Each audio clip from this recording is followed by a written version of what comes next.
আপনার সহধর্মিনী উনি থাকলে আপনার বিষয় হয়তো আমি বিচার দিতে পারতাম ওনার কাছে।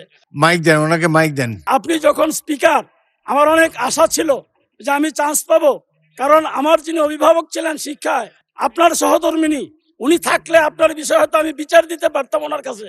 এখন যেহেতু উনি নাই, সেই সুযোগ নাই।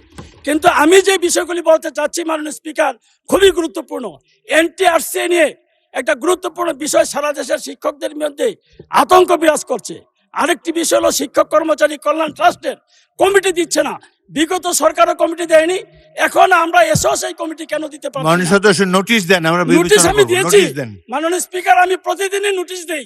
এখন এনটিআরসি এর বিষয়টি এখানে মাননীয় সাবেক মন্ত্রী ডক্টর উসমান ফারুক সাহেব আছেন, আব্দুল সালাম পিন্টু সাহেব আছেন।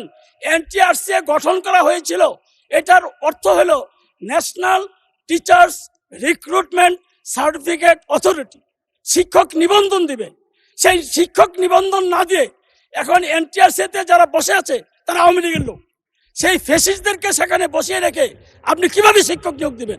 এখানে জামাত শিবিরের এই কোন শিক্ষক ওই সময় নিয়োগ দেওয়া হয় নাই, তারা জামাত শিবির করে, তারা বিএনপি করে। সমস্ত প্রতিষ্ঠানের অধ্যক্ষ এবং প্রধান শিক্ষক হলো জামাতের, আওয়ামী লীগের। ধন্যবাদ। এবং সেখানে আমাদের কোনো লোক নাই। এই বিষয়ে কথা বলতে চাই। ধন্যবাদ মাননীয় সদস্য।